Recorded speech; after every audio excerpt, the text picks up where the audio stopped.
Hi అండి, అందరికీ నమస్కారం అండి. ఫ్రెండ్స్, మనకి ఇప్పుడిప్పుడే ఆధార్ కార్డుకి సంబంధించి మరొక ముఖ్యమైన అప్డేట్ అయితే వచ్చిందండి. అదేమిటంటే ఆధార్ కార్డు ఉన్నవారికి అలర్ట్, కేంద్రం సంచలన హెచ్చరిక అంటూ ఇప్పుడే మనకు ఒక బ్రేకింగ్ న్యూస్ అప్డేట్ అయితే రావడం జరిగిందండి. అయితే ఇందుకు సంబంధించిన పూర్తి వివరాలు అయితే మన వీడియోలో తెలుసుకుందామండి. అంటే కేంద్రం ఆధార్ కార్డుకి సంబంధించి ఏం చెప్తుంది ఏంటనేది వివరంగా తెలుసుకుందామండి. వీడియో మాత్రం ఎక్కడా స్కిప్ చేయకుండా చూడండి ఫ్రెండ్స్, అప్పుడే మనకి పూర్తి సమాచారం అయితే తెలుస్తుంది. ఇక ముఖ్యంగా వీడియో నచ్చినట్లయితే లైక్ చేయండి ఫ్రెండ్స్. ఇక లేట్ చేయకుండా వివరాల్లోకి వెళ్ళిపోదాము. ఇక ఆధార్ కార్డు ఉన్నవారు కొన్ని విషయాల్ని గుర్తుపెట్టుకోవాలి. ఇది ప్రతి భారతీయ పౌరుడికి కేంద్రం తప్పనిసరి చేసింది. ఆధార్ చట్టం 2016 ప్రకారం ఆధార్ కార్డుకు సంబంధించి జరిమానాలు, క్రిమినల్ నేరాలు ఈ విధంగా ఉన్నాయి. ఇక భారత విశిష్ట గుర్తింపు ప్రాధికారక సంస్థ UIDAI ప్రకారం ఆధార్ సంబంధిత నేరాలు ఏంటో తెలుసుకుందాము. ఆధార్ కార్డుకు సంబంధించి కూడా ఎన్నో నేరాలు జరుగుతుంటాయి. ముఖ్యంగా మీ ఆధార్ కార్డును వేరెవరో యాక్సెస్ చేయడం ద్వారా దుర్వినియోగం జరుగుతుంటుంది. ఇలాంటి సమయాల్లో ఆర్థిక నష్టం, ఐడెంటిటీ థెఫ్ట్, ఇతర వ్యక్తిగత సమాచారం దుర్వినియోగం కావచ్చు. ఆధార్ కార్డు నేరాలంటే ఇప్పుడు మనం తెలుసుకుందాము.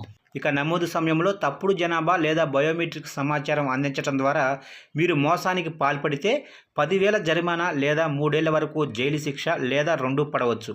ఇక ఆధార్ కార్డుదారుడు తన డెమోగ్రఫిక్ లేదా బయోమెట్రిక్ సమాచారాన్ని మార్చడం లేదా మార్చేందుకు ప్రయత్నించడం ద్వారా ఆధార్ నెంబర్ హోల్డరు గుర్తింపు కేటాయించడం కూడా నేరం.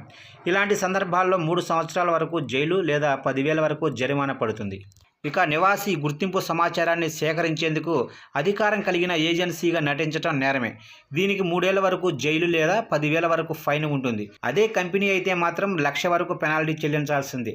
జైలు, పెనాల్టీ 2 పడే ఛాన్స్ కూడా ఉంటుంది. ఇక అనధికార వ్యక్తికి ధృవీకరణ లేదా నమోదు సమయంలో సేకరించిన సమాచారాన్ని ఉద్దేశపూర్వకంగా ప్రసారం చేయటం లేదా బహిర్గతం చేయటం లేదా ఈ చట్టం కింద ఏదైనా డీల్ లేదా ఏర్పాట్లు ఉల్లంఘించడం నేరమే అవుతుంది. దీనికి 3 ఏళ్ల వరకు జైలు లేదా ఒక వ్యక్తికి అయితే 10,000 వరకు, కంపెనీకి అయితే 1,00,000 వరకు ఫైన్ పడుతుంది. ఇక సెంట్రల్ ఐడెంటిటీస్, డేటా రిపోజిటరీ అనధికారిక యాక్సెస్, హ్యాకింగ్ వంటివి చేయటం నేరం. దీనికి 10 ఏళ్ల వరకు జైలు, కనీసం 10 లక్షల ఫైన్ ఉంటుంది. ఇక CIDRలోనే డేటా ట్యాంపరింగ్ చేయటం కూడా నేరం. దీనికి 10 ఏళ్ళు జైలు, 10,000 జరిమానా ఉంటుంది. ఇక నెక్స్ట్ చూసుకున్నట్లయితే ఆఫ్లైన్ ధృవీకరణ కోరే సంస్థ ద్వారా ఒక వ్యక్తి యొక్క గుర్తింపు సమాచారం అనధికారికంగా ఉపయోగించడం కూడా నేరం అవుతుంది. దీనికి వ్యక్తికి అయితే 3 సంవత్సరాల వరకు జైలు లేదా 10,000 వరకు ఫైన్ ఉంటుంది. అదే కంపెనీకి 1,00,000 వరకు ఫైన్ పడుతుంది. ఇక నేరానికి ఒక చోట నిర్దిష్ట మొత్తంలో ఫైన్ విధించకపోతే అప్పుడు ఒక వ్యక్తికి అయితే 3 ఏళ్ల వరకు జైలు లేదా 25,000 జరిమానా పడుతుంది. ఇదే కంపెనీ విషయంలో 1,00,000 వరకు ఫైన్ ఉంటుంది.